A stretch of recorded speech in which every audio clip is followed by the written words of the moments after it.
अस्सलाम वालेकुम फ्रेंड्स, मैं हूं आपका दोस्त नवाज़िश और आज की इस वीडियो में मैं आपको बताऊंगा कि आप किसी भी फ़ोल्डर को बगैर किसी ऐप या किसी सॉफ्टवेयर के उसको लॉक कैसे कर सकते हैं। तो उससे पहले दोस्तों, अगर आपने अभी तक मेरा चैनल सब्सक्राइब नहीं किया तो नीचे दिए गए सब्सक्राइब के बटन पर क्लिक करें और साथ में दिए गए बेल आइकन पर लाजमी क्लिक करें ताकि मेरी हर आने वाली न्यू वीडियो की अपडेट आपको सबसे पहले मिल सके।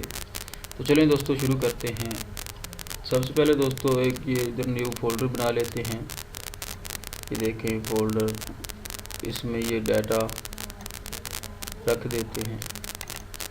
ठीक है, इसको आप चाहते हैं कि हमारे बगैर कोई बंदा इसको ओपन ना करे, ना डिलीट कर सके। ठीक, तो उसके लिए दोस्तों आपको क्या करना है, राइट क्लिक करें,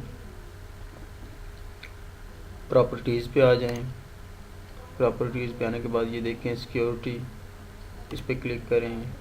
ये देखें एडमिनिस्ट्रेटर्स, इस पर क्लिक करके एडिट पे क्लिक करें। या फिर देखें एडमिनिस्ट्रेटर है, इस पर क्लिक करें और ये देखें इधर आपने क्लिक करना है तो ये सब पे टिकें जो हैं वो शो हो जाएंगी। तो आपने इधर से आप अप्लाई कर देना है। यस परमिशन मांग रहा है, यस कर दें, ओके ओके। तो अब दोस्तों इस फोल्डर को आपके बगैर कोई खोल नहीं सकता, ना इसको कोई बंदा डिलीट कर सकता है। मैं आपको चेक करके दिखा देता हूँ। ये देखें, नहीं कंटिन्यू नहीं हो रहा, क्लोज नहीं खुलेगा किसी से भी। ठीक है, जब तक आपने इसको खोलेंगे ये देखें डिलीट भी नहीं होगा, कंटिन्यू नहीं होता, डिलीट ट्राई अगेन। ये देखें कोई बंदा इसको डिलीट नहीं कर सकता। तो इसको आप दोस्तों कैसे खोल सकते हैं, इधर आएँ, फिर प्रॉपर्टीज़ में जाएं, फिर सिक्योरिटी, ठीक है, एडमिनिस्ट्रेटर, एडिट एडमिनिस्ट्रेटर और इधर से आपने रिमूव कर देना है और अप्लाई पे क्लिक करें, ओके करें।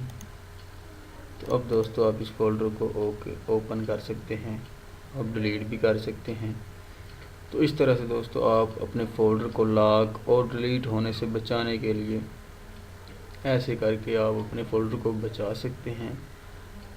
ठीक है दोस्तों, तो अगर आपको ये वीडियो पसंद आई है तो इसको लाइक, शेयर, कमेंट और मेरे चैनल को सब्सक्राइब कर दें। Thanks for video watching. मिलते हैं अगली वीडियो में।